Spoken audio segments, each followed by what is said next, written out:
Rangkaian ibadat tajuk wuduk sempurna. Mari kita perhati dan kita fahami apakah tujuan kita berwuduk, anak-anak. Apakah tujuan kita berwuduk? Yang pertama, ada bahagian wajib berwuduk dan bahagian sunat berwuduk. Jika kita tengok gambar di hadapan kita ini, yang berwarna hijau itu ialah tujuan berwuduk yang wajib, iaitu contohnya solat. Kita wajib berwuduk bila hendak solat. Seseorang solat dengan tidak berwuduk, maka solatnya tidak sah. Solatnya tidak diterima oleh Allah Subhanahu wa Ta'ala. Tujuan yang kedua iaitu menyentuh Al-Quran. Seseorang yang menyentuh Al-Quran yang tidak ada wuduk, maka hukumnya berdosa. Kerana Allah Subhanahu wa Ta'ala berfirman di dalam Al-Quran yang bermaksud, jangan kamu menyentuh Al-Quran kecuali kamu dalam keadaan suci. Tujuan yang ketiga iaitu tawaf, sama ada tawaf umrah ataupun tawaf haji. Orang yang tawaf wajib berwuduk.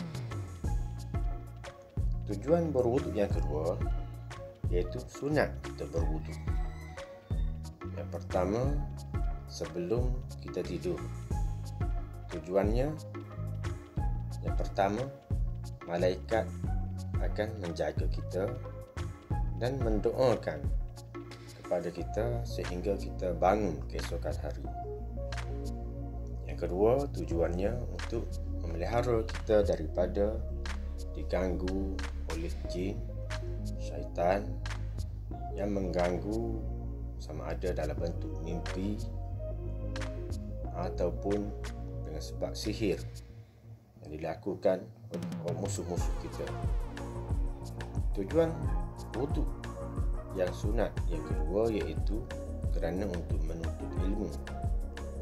Kerana orang yang berwuduk, bila dia menuntut ilmu, maka ilmu itu akan mudah difahami serta malaikat pun bersama-sama dengannya. Yang ketiga, untuk membaca Al-Quran tanpa memegang mushaf Al-Quran, seperti membaca di skrin telefon, di skrin komputer dan sebagainya. Tujuan yang keempat iaitu kerana masuk ke dalam masjid. Orang yang berwuduk bila masuk ke dalam masjid, maka dia akan mendapat pahala berganda daripada orang yang tidak berwuduk. Kerana bila masuk di dalam masjid, maka dia boleh beriktikaf. Dan dia juga disunatkan untuk solat sunat tahiyyatul masjid. Tahiyyatul masjid iaitu solat untuk menghormati masjid. Yang kelima, tujuan berwuduk ialah kerana untuk mengawal kemarahan. Contohnya, bila kita sedang marah, maka disunatkan kita berwuduk. Kerana apa?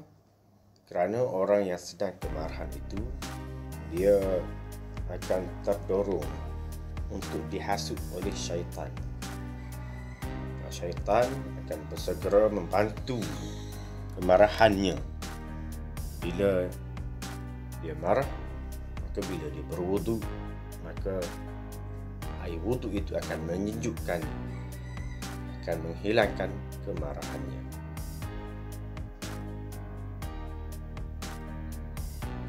Baiklah, mari kita perhatikan dan kita fahami apakah arti wuduk.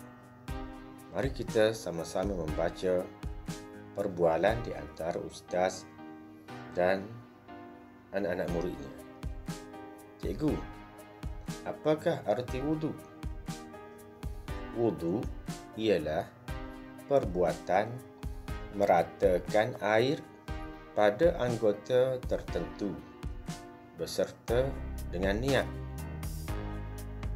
Perbuatan meratakan air pada anggota tubuh badan kita, anggota tertentu. Bukan semua anggota, bukan semua tubuh badan, anggota tertentu beserta dengan niat. Kita digalakkan agar sentiasa berwudu kerana banyak hikmahnya. Apa makna hikmah? Banyak keuntungan dan kelebihannya. Antaranya, menunjukkan kepatuhan kepada perintah Allah. Menunjukkan kepatuhan kepada perintah Allah. Yang kedua, memastikan diri sentiasa menjaga kebersihan rohani dan jasmani. Memastikan diri kita ini sentiasa menjaga kebersihan dari segi rohani, iaitu dalaman kita, dan juga jasmani, luaran kita. Seperti membasuh muka. Membasuh muka dapat menjauhkan bakteria, virus yang melekat di muka kita. Kerana muka merupakan anggota yang terdedah dengan habuk, virus, bakteria dan sebagainya. Contohnya lagi, seperti kita memasukkan air ke dalam hidung. Memasukkan air ke dalam hidung dan menghembuskannya, ia dapat membersihkan hidung kita daripada habuk-habuk, virus, bakteria dan sebagainya yang membahayakan diri kita. Kalau begitu, saya pun mahu belajar dan mengamalkan wudu yang sempurna serta melazimkannya. Baiklah anak-anak, mari kita fahami dan amalkan. Wudu yang sempurna iaitu merangkumi rukun dan sunat. Rukun yang diwarnakan dengan warna biru. Sunat yang diwarnakan dengan warna merah jambu. Untuk kita kenal manakah rukun dan manakah sunat. Baiklah, rukun itu apa? Rukun ialah perkara yang wajib dilakukan.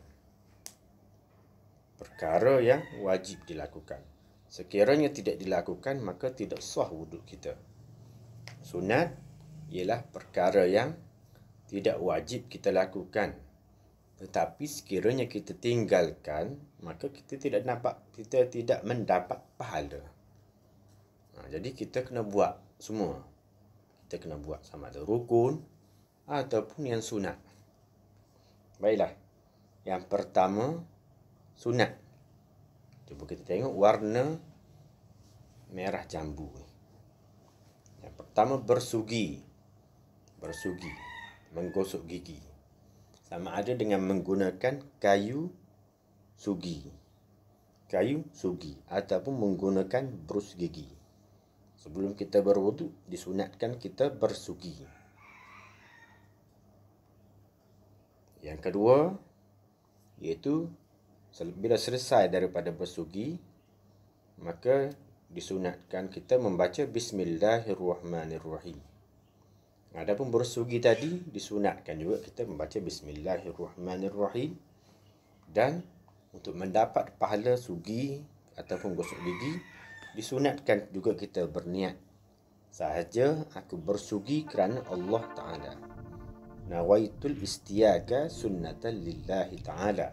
Sahaja aku bersugi sunat. Sahaja aku bersugi sunat kerana Allah Ta'ala. Yang kedua, membaca Bismillahirrahmanirrahim. Sunat juga. Yang ketiga, membasuh tangan hingga ke pergelangan tangan. sebanyak 3 kali. Sunat juga. Yang keempat, berkumur-kumur. Berkumur-kumur. Sunatkan juga sebanyak 3 kali. Berkumur-kumur iaitu memasukkan air ke dalam mulut, lalu menggoncang-goncangnya sehingga air itu sampai ke celah-celah gigi, ke langit, ke gusi, ke seluruh mulut kita. Seterusnya yang kelima iaitu memasukkan air ke dalam hidung. Memasukkan air ke dalam hidung. Kita masukkan, kita hisap. Caranya kita meletakkan air di atas tapak tangan kita, lalu kita hisap dan kita hembus. Kita hisap dan kita hembus. Di antara kelebihannya iaitu dapat mengubat selsema. Boleh mengubati selsema. Yang keenam ni dia warnakan dengan warna biru. Dia tulis, diwarnakan dengan warna biru. Iaitu rukun, perkara yang wajib kita lakukan. Iaitu berniat di dalam hati.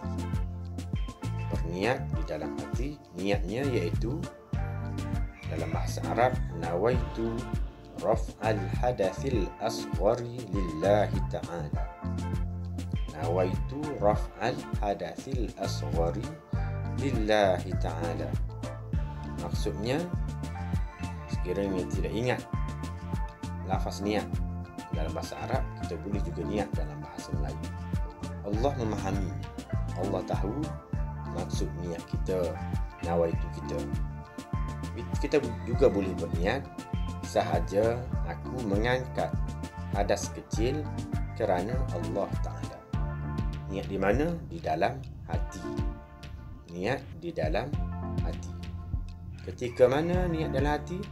Ketika sedang membasuh muka. Iaitu ketika air sedang berada di kulit muka kita. Kita letak air di tapak tangan dan kita sampaikan di muka kita, sama ada di pipi, di dagu, di dahi. Ketika itulah kita niat dalam hati, nawaitu raf'al hadathil asghari lillahi ta'ala. Sahaja aku mengangkat hadas kecil kerana Allah Ta'ala. Sekiranya nak ringkas pun boleh, sahaja aku berwuduk kerana Allah Ta'ala. Dalam bahasa Arab, nawaitul wudu'a lillahi ta'ala. Sahaja aku berwuduk kerana Allah Ta'ala. Boleh juga. Yang ketujuh, juga rukun wuduk wajib dilakukan ketika berwuduk, iaitu membasuh muka. Tadi niat ketika membasuh muka, ini membasuh muka. Jadi serentaklah. Berniat dan membasuh muka serentak. Tetapi dikira rukun yang berlainan. Tetapi keadaannya, perbuatan itu serentak di antara niat dan di antara niat dengan membasuh muka. Membasuh muka iaitu membasuh di seluruh muka. Bermula daripada gigi rambut sebelah atas sehingga sempadan leher kita. Bukan di janggut ataupun di dagu.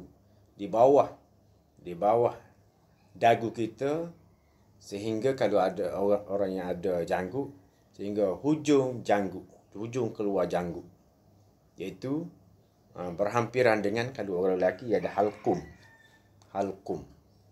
Sehingga ke halkum di sebelah bawah ini.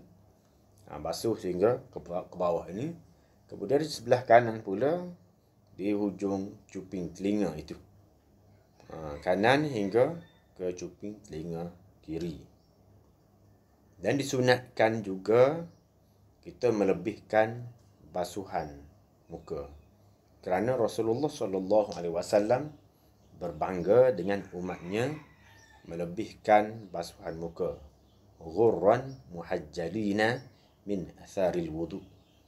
Rasulullah berbangga dikenali umat Nabi Muhammad SAW apabila mereka membasuh muka melebihi had basuhan muka, iaitu sehingga ke telinga, ke tengkuk, ke leher, ke kepala. Min atharil wudu, daripada kesan wudu. Dikenali dengan cahaya putih. Cahaya putih seperti bulu putih di dahi atau di kaki kuda itu. Membasuh muka, yang ketujuh. Manakala yang ke-8 pula, rukun wuduk juga, iaitu membasuh tangan hingga ke siku. Membasuh tangan hingga ke siku, iaitu daripada hujung kuku ke tangan hingga ke siku. Disunatkan juga kita melebihkan sehingga ke hampir dengan bahu. Hampir dengan bahu, atas pada siku tu. Membasuh memulai dengan tangan kanan sebanyak 3 kali. Kemudian tangan kiri pula 3 kali. Membasuh kedua tangan hingga ke siku. Rukun wuduk yang ke-9 iaitu menyapu sebahagian kepala. Sebahagian kepala ini mencukupi 3 helai rambut. Ataupun bagi orang yang tidak ada rambut, memadai dengan menyapu kepalanya yang tidak ada rambut itu. Disunat kita membasuh keseluruhan kepala. Keseluruhan kepala. Bagi orang yang rambut lebat, dia melurutkan daripada awal di depan dahi ini sehingga ke belakang. Sunat membasuh keseluruh kepala, menyapu sebahagian kepala. Manakala yang ke-10 ialah membasuh telinga. Ini sunat. Sunat sebagaimana yang dia warnakan dengan warna merah jambu. Membasuh telinga sebanyak 3 kali. Yang ke-10. Yang ke-11 iaitu membasuh kaki hingga ke buku lali. Buku lali iaitu tulang yang ada di atas kaki kita ni. Membasuh kaki hingga ke buku lali. Disunatkan kita menyelati jari-jari kaki kita ini, kerana untuk menghilangkan debu daki, kerana kaki kita ni di bawah dan dia merupakan anggota yang kerap kita gunakan untuk berjalan, maka disunatkan kita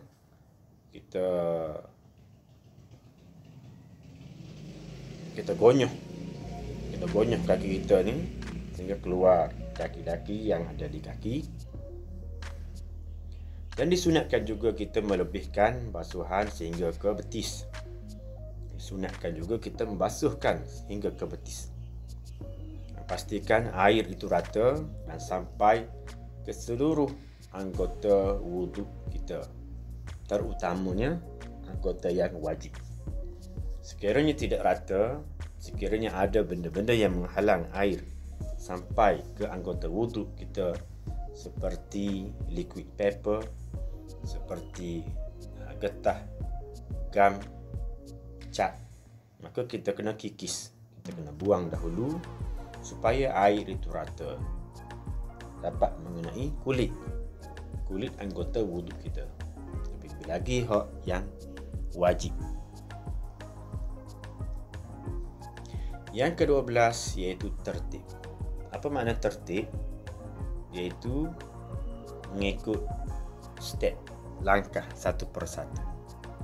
Tidak mendahului, basuh kaki dulu baru basuh muka. mesti ikut tertib, satu persatu, daripada nombor 1 hingga ke nombor 12. Merangkumi yang sunat juga yang wajib. Hak pentingnya hak wajib. Yang wajib kita ulang balik, iaitu berniat ketika membasuh muka, kemudian membasuh tangan hingga ke siku.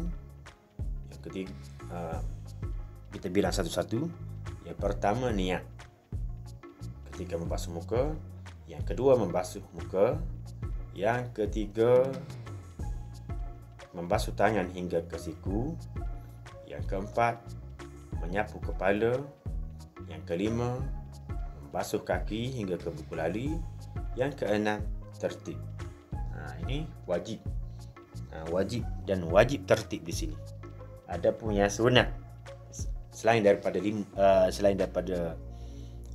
perkara itu, maka sunat tertib. Ada pun yang wajib tertib.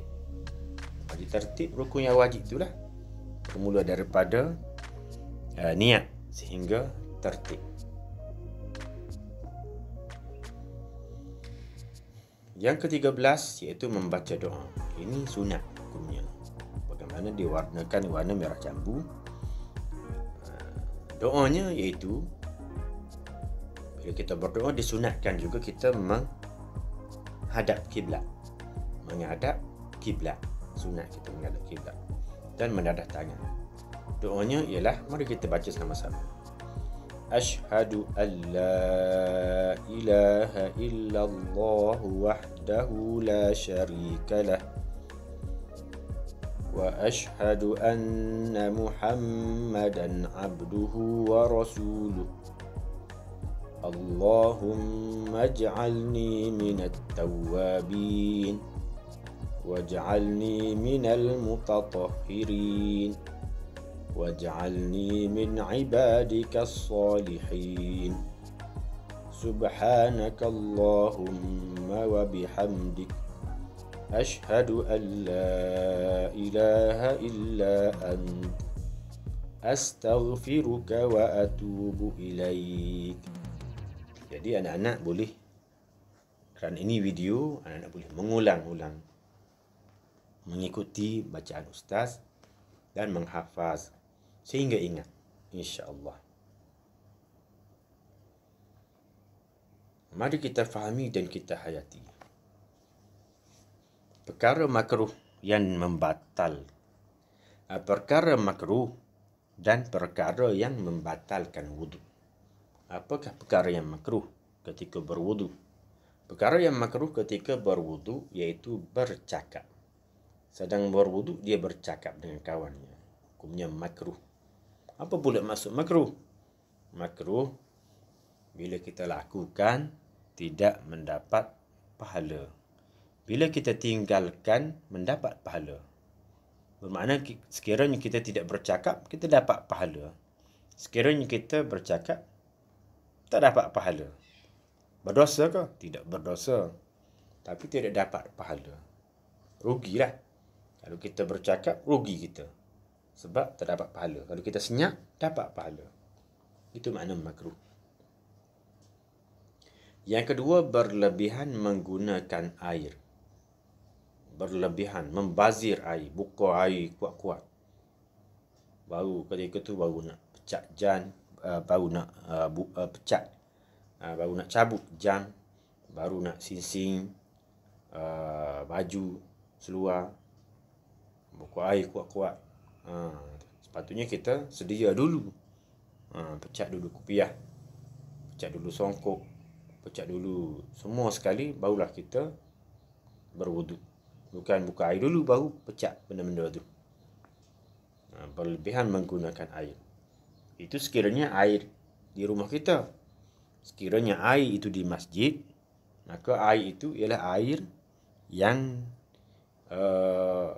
disedekahkan oleh orang ramai, dengan orang ramai itu memasukkan duit untuk membayar bil air dalam tabung, tapi kita boros menggunakan air, itu hukumnya haram. Haram. Sepatutnya kita kena berjimat cermat. Begitu juga air yang kita berlebih-lebihan menggunakannya di sekolah. Air sekolah, air paip, air dalam tandas, itu ialah hak milik kerajaan. Sekiranya kita membazir, maka kita tidak amanah dalam menggunakan air. Maka hukumnya juga adalah haram. Yang ketiga, mendahulukan anggota kiri.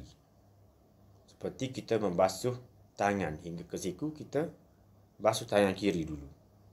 Seperti kita membasuh kaki, kita basuh kaki kiri dulu. Sepatutnya kita kena mendahulukan kaki kanan, tangan kanan. Yang keempat, iaitu meminta orang lain membasuhkan anggota wuduk tanpa keuzuran. Kalau keuzuran macam mana? Contoh kita sakit, maka kita perlukan bantuan. Tak boleh angkat tangan, maka orang akan ambil air dan sapu ataupun basuh tangan kita itu, anggota wuduk kita. Adapun sekiranya tidak keuzuran, maka hukumnya makruh. Itulah 4 perkara yang makruh ketika berwuduk.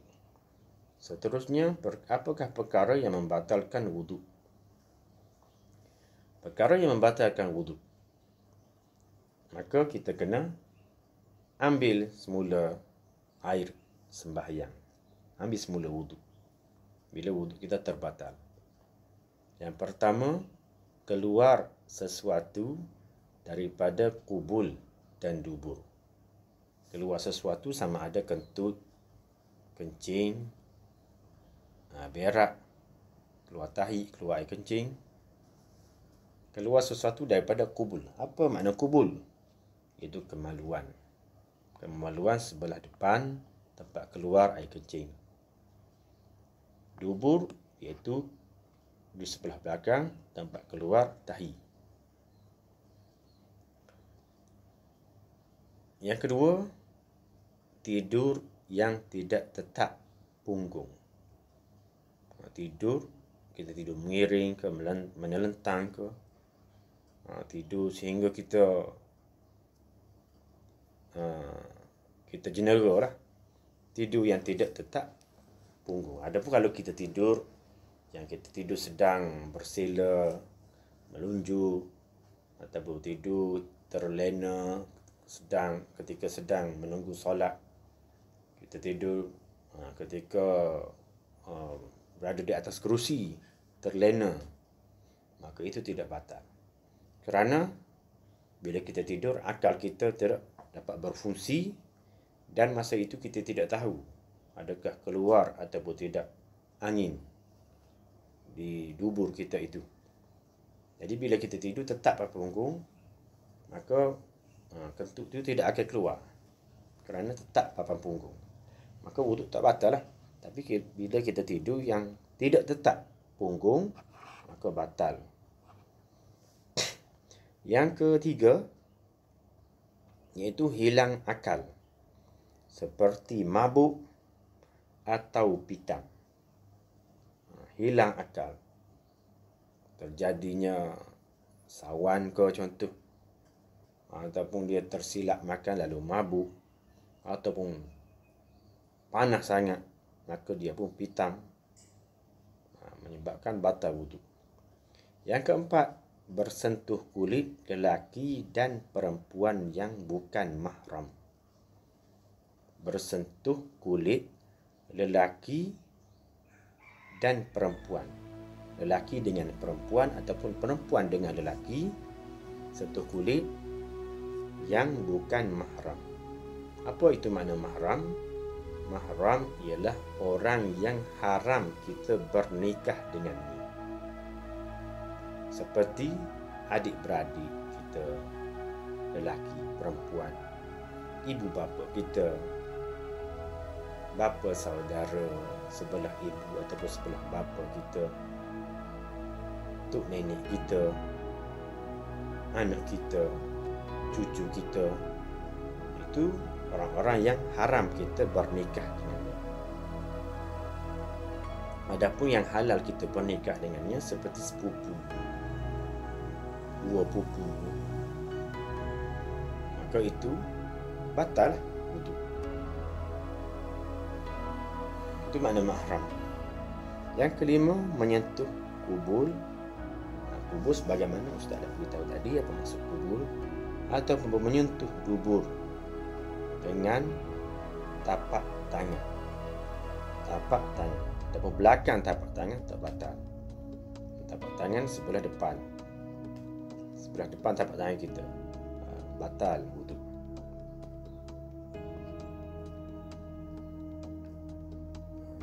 Jadi Ustaz harap agar anak-anak semua dapat memahami apa yang telah kita pelajari pada kali ini. Sebelum itu, jangan lupa subscribe, like dan share channel Ustaz sebagai tanda sokongan di atas penerbitan video-video yang akan datang. Wassalamualaikum warahmatullahi wabarakatuh.